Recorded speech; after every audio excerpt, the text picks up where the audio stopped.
Leader Muzaffar Shah ने कहा कि उनकी पहली तरजीह असेंबली में दफा 370 और 35A के लिए लड़ना होगी। उन्होंने बीजेपी और वज़ीर दाखिला की ये कहने के बावजूद कि आर्टिकल 370 अब एक ख्वाब है, मुजफ्फर शाह ने कहा कि उनका जमहूरी और मंतिक की बुनियाद पर मुकाबला करेंगे। शाह सोपुर से अपने उम्मीदवार इरशाद अहमद के कागजात नामजदगी जमा कराने के बाद सहाफ़ियों से गुफ्तगू कर रहे थे।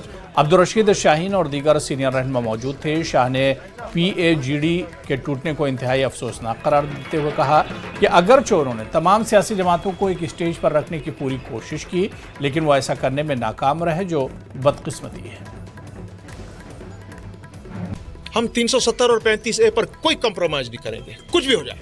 तो बीजेपी और अमित शाह तो कहते हैं मैं बताऊंगा, ख्वाब है। जी वो ख्वाब वो देखेंगे। मैं बड़े अदब और एहतराम से उनसे कहूंगा कि हम कॉन्स्टिट्यूशन के दायरे के अंदर आपसे बात कर रहे हैं, और जो 370 और 35A था, ये कोई रूस, अमेरिका, चीन या पाकिस्तान या अफगानिस्तान से नहीं आया था।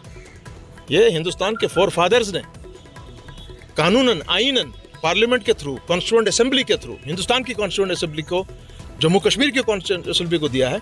और हम कोई ये उनसे कोई भीख नहीं मांग रहे हैं, ये हमारा हक है।